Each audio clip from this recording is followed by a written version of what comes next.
नारी तिमी प्यासी नबन रचना हौ नारी तिमी प्यासी नबन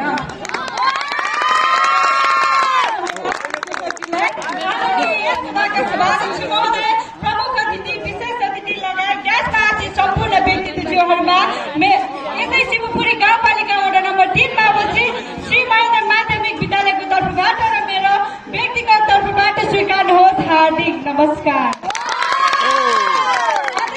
बालबालिका भन्ने मूल नाराका साथ शैक्षिक उन्नयनका लागि बुलन्द पहल तथा शिवपुरी बुलन्द लिडर भोगे अभियान कार्यक्रममा नारी शिक्षाको महत्व शीर्षकमा म आफ्नो भनाइ राख्न अनुमति चाहन्छु। राष्ट्रले नारी शिक्षालाई विशेष जोड दिएका हुन्छन्। नारी शिक्षित भएका मुलुकहरू चेतना स्तरमा माथि उठ्नका साथै ती मुलुकहरू धनी र सम्पन्न छन्। नारीले जीवनमा छोरी दिदी बहिनी बुहारी र आमा बनेर परिवार चलाएकी हुन्छन्, सृष्टि बचाएकी हुन्छन् र राष्ट्र चलाएकी हुन्छन्। नारीले भोग्नुपर्ने सम्पूर्ण समस्याहरूलाई म आफैले पनि अनुभव गरेकी छु, किनभने म स्वयं पनि एक नारी हो। प्राकृतिक मानसिक धर्मदेखि लैङ्गिक रूपमा समाजबाट भोग्नुपर्ने सम्पूर्ण समस्यासँग मैले पनि साक्षात्कार गरेकी छु।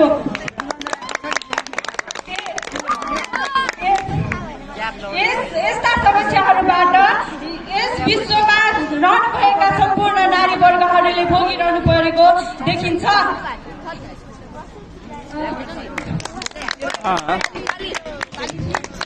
देउकी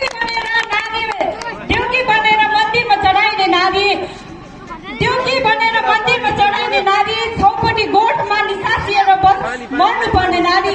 सभाध्यक्ष महोदय, अरूको त के कुरा गर्नु, हाम्रै पाठ्य पुस्तकमा पनि बलात्कार जस्तो जघन्य अपराधलाई पनि एउटा सामाजिक विकृति र विसङ्गतिको रूपमा पढाइने गरिएको छ।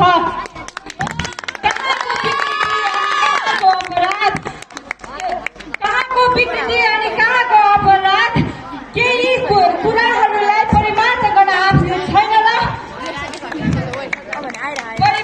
परिमार्जन गर्न आवश्यक छैन र नारीमाथि विभेद र शोषण हुँदै गर्दा समाज रूपान्तरणको खोक्रो कल्पना कि सत्य साबित होला त अवश्य पनि हुँदैन।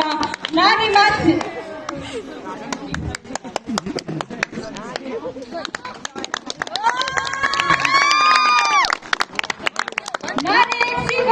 महान हुन्।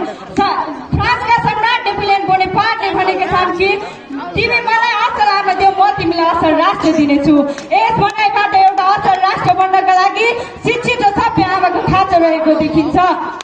सभाध्यक्ष महोदय, एउटा सिङ्गो समाजलाई कुशलतापूर्वक सञ्चालन गर्न सक्ने दक्षता भएकी एक महिलालाई हेरेको भावले हेरी विडम्बनाको कुरा छ। परिवारमा छोराको जन्म हुँदा हर्ष र उल्लास आउने, तर छोरीको जन्म हुँदा निराशा फैलने आजको विश्व वैज्ञानिक युगमा पनि यस्तो प्रविधि चुम्बकले टाँसिएको छ। चुडाचौकामा मात्र सीमित हुन पुगेका छन्। समयले कोटे फेरिसकेको छ। सभ्य समाज नारी पुरुष बीचको लैङ्गिक भेदभावबाट माथि उठिसकेको छ। अज्ञात शिक्षा रूढिवादी जस्तो परम्पराबाट ग्रसित हाम्रो समाजमा किन उज्यालो देख्न पाइएको छैन? कारण अशिक्षा नै हो।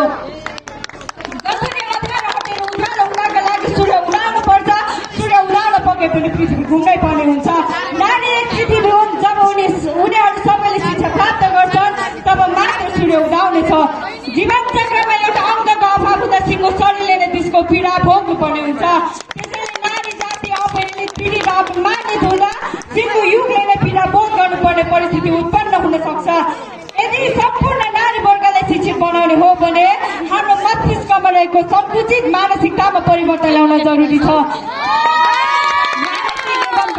रूपमा प्रत्येक घर गाउँ टोल र समाज र सिङ्गो राष्ट्रबाट नै नारी पुरुषलाई समान व्यवहारको थालनी आजैदेखि सुरु गरिनु पर्दछ।